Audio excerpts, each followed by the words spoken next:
Man, we are surrounded by incredible people, incredibly talented people, y la verdad que me siento muy honrado y muy privilegiado de la visita de ustedes acá hoy. Esta es nuestra familia de Stratostorm acá en Los Ángeles, que estamos creando cosas increíbles, viene mucho contenido, vienen muchas sorpresas, así que pendiente. Okay. Your new single is Irremplazable. Yeah. How did that song come together? But by the way, don't worry. I have a hard time saying it too sometimes. Yeah. So it's a tongue twister. Yeah. Irreemplazable means irreplaceable. It's like, you know, I think we've all had love in our lives that is irreplaceable. You know, the love of a mother, the love of a family member, the love of a pet, the love of your spouse, of your significant other. You know, it doesn't have any limits, right? The love that you have in your faith, whatever that is, you know, whichever yours is. But I think we've all come across an irreplaceable love for sure. And I noticed in your song Felices that you sampled Tina Marie's Ooh La La La. Like, how do you find those inspirations? Oh my goodness, I grew up listening to just good music, you know, that being one of them. And I love doing that. I love, you know, paying homage with much respect to songs that have been so incredible and you know, and that have inspired and in some way, you know, influenced me. I love to integrate them and find the opportunities to do it tastefully. So we had fun on that one. Felices is one of my favorite records that we've put out in a long time, and now Irreemplazable is like the other side of the coin, where it's something much more, you know, minimalist and acoustic, and I had a lot of fun making that one too. And are those songs going to lead to like an album or EP soon? Or yeah, I mean, we definitely right now are focused on sharing music with everyone. We're sitting on so much music, it's just crazy. And every day we make another one. So we want to share a lot of music with people this year. This is already our, let me think, this is going to be our third single. And you know, we're not even halfway through the year. So, and we have other records out. Adios, which is a record that I wrote that's out there too. It's called Adios. I'm featured on that one, but I wrote it. Catalina, great girl, very talented. So yeah, we got a lot of music out there. There's more coming. Cool. And you worked with Pitbull and J Balvin before. Like, is there anybody who you want to work with now? Well, Pitbull, we got another one coming as well. That's my brother. That is my guy.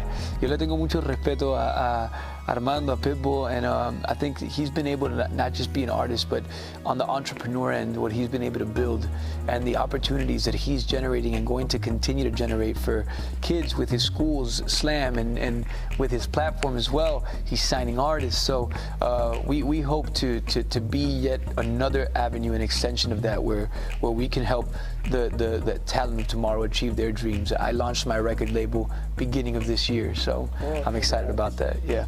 And there are more collaborations on the way for sure.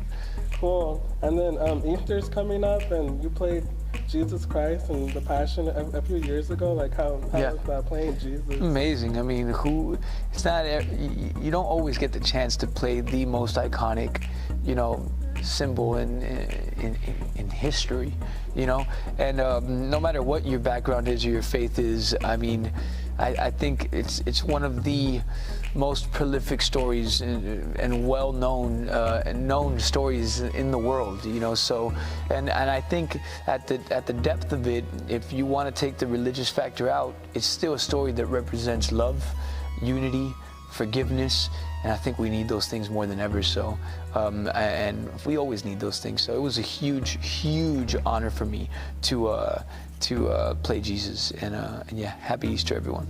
Cool. And that movie was like that program was like one of the most watched. Did you find yourself with like more like U.S.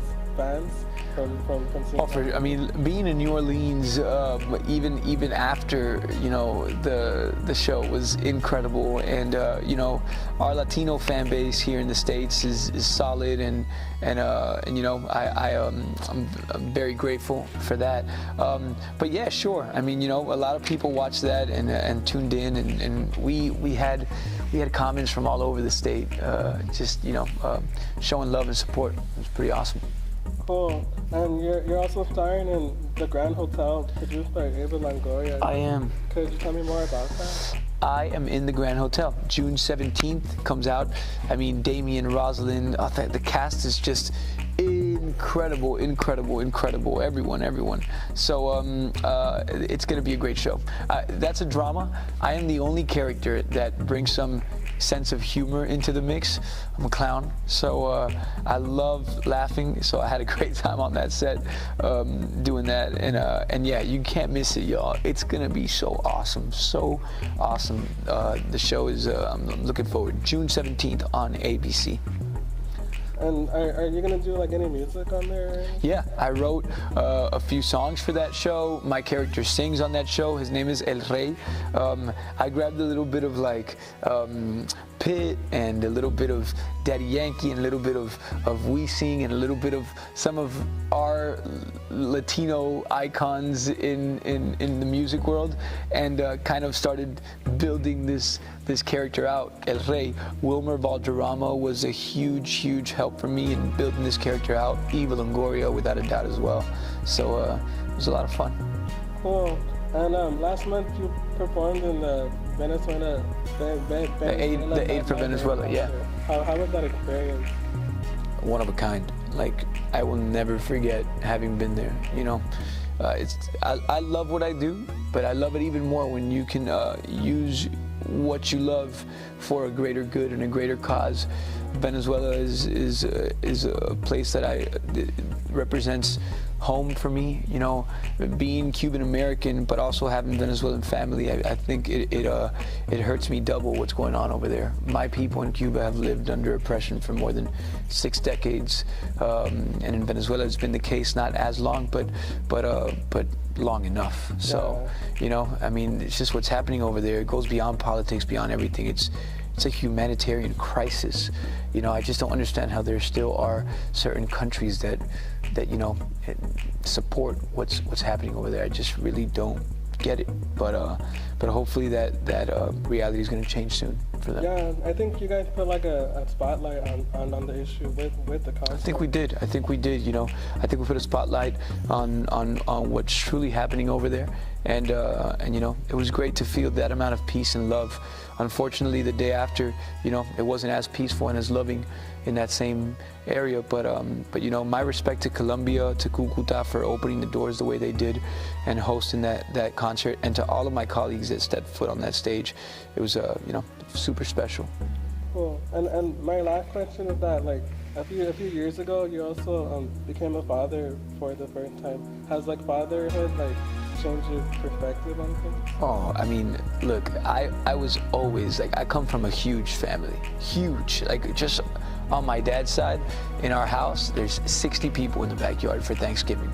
So I was always used to that, and I always loved kids. I think they're amusing, I think they're incredible, I think they're teachers, and yeah, so I started the reproduction stage a bit early, but but you know, it felt right at the moment, and I am blessed. I cannot be more grateful, you know, and at some point down the line, I definitely want more. So let's see. Cool. Well, thank you for your time. No, thank you. Are you kidding me? Thank everyone here. The song Irremplazable is already out. Check it out on YouTube. It's IRREMPLA.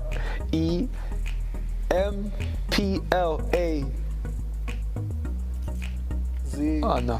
You see, I already misspelled it. Yeah. Whatever. Good luck figuring it out. But it's Irremplazable.